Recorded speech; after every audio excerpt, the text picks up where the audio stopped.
పిండి కలపడం నుంచి ఏంటి? మూటి అంటే అంత అన్నం తీయాలి, అన్నం ఉండాలి. అన్నం అయిపోయింది, ఎంత పిండి అయిపోయింది, ఎంత అన్నం. అది ఆనమకాయ అంటే చిక్కి తర్వాత దానిలో ఉంటాయి కదా, అలా తీయాలి. ఈ ఆనమకాయ పిండి అయిపోతే తర్వాత దానిలో 3 కలపాలి. 3 అయిపోయిన తర్వాత కారం, ఉప్పు, పసుపు అన్నీ వేయాలి. అయిపోతే పిండి కలిపి వేడి నీళ్ళు ఈ తపాలలో పెట్టి ముటి అలా చేసి దానిలో వేయాలి. అరగంట పైన కొంచెం ఉడుగు పెట్టాలి.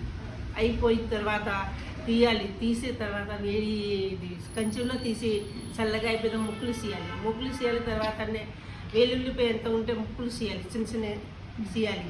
చేసి నూనెలో జీలకర్ర, ఇది వెల్లుల్లిపాయ వేగాలి. మూటియాలో కారం, ఉప్పు మళ్ళీ కలపాలి. ఉప్పు, పసుపు 2 సార్లు కలిపితే పర్వాలేదు. మళ్ళీ 2 సార్లు వేస్తే ఎక్కువ అయిపోతుంది కదా.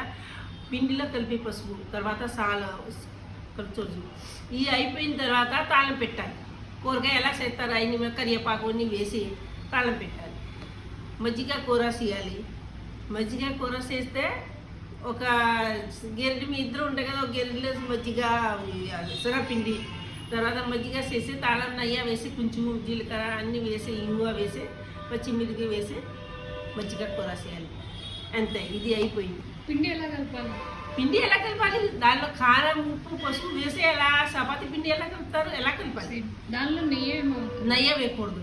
ఈ ఉడుకు పెట్టే దానిలో కొంచెం నూనె వేయాలి. నెయ్యి ఎక్కలేదు.